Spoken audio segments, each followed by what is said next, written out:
All right, so before we jump into the actual overlays that I wanted to show you, this is actually a lesson for everyone, those of you who were here on Monday and even those of you who missed it. So my alpha channel works pretty well because it's completely black and completely white, right?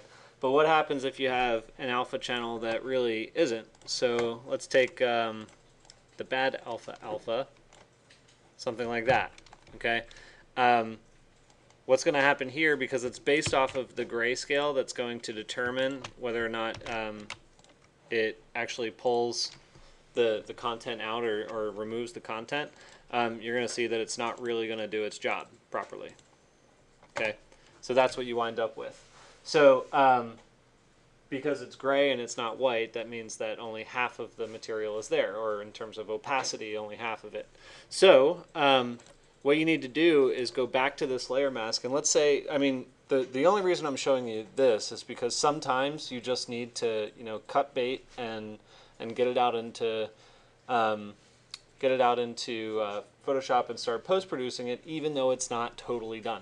Okay,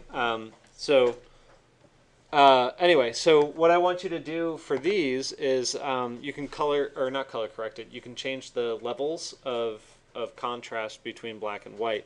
So this needs to be rasterized. So go to rasterize layer. So go to layer, rasterize, and then rasterize the layer. And then I want you to hit Control M.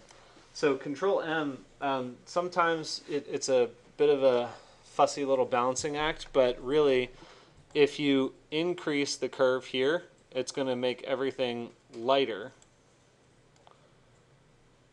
Okay, so it's going to take everything that's sort of lighter on the grayscale, and it's going to pull all that up into the white range. And then it's going to take everything that's darker on the grayscale, and if you pull this one down, it's going to make anything that's darker pulled down into the dark range. So if I could find, let's do just so you can really understand what it's doing. I'll show you an example on an image. So anyway, that's correct, so I'm going to hit OK, but I'm also going to show you on this image. Okay, so let's say I want to make the darks darker and the lights lighter, right? Otherwise it's you know, in other words, it's like your shadows and highlights, right? So I pull the low curve down and the upper curve up. So the more contrast there is between these two curve angles, the more I get darker darks and lighter lights. Does that make sense? So I just wanted to show you what that's really doing before I give you that as a tool. So anyway, that's how you would fix that, and then you can just, you know, copy, whoops.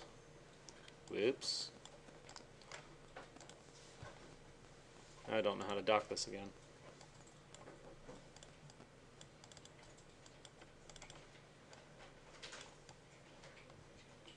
There we go.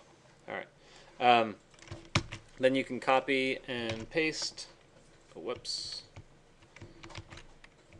Alt-click. And then there you go. Go back to your main image, turn that layer off, and you're going to be good. Okay, so it looks a little funny, and it kind of looks like it's still a little bit translucent because it's grainy, but with a better image, it'll look a little better. Okay, any questions about that?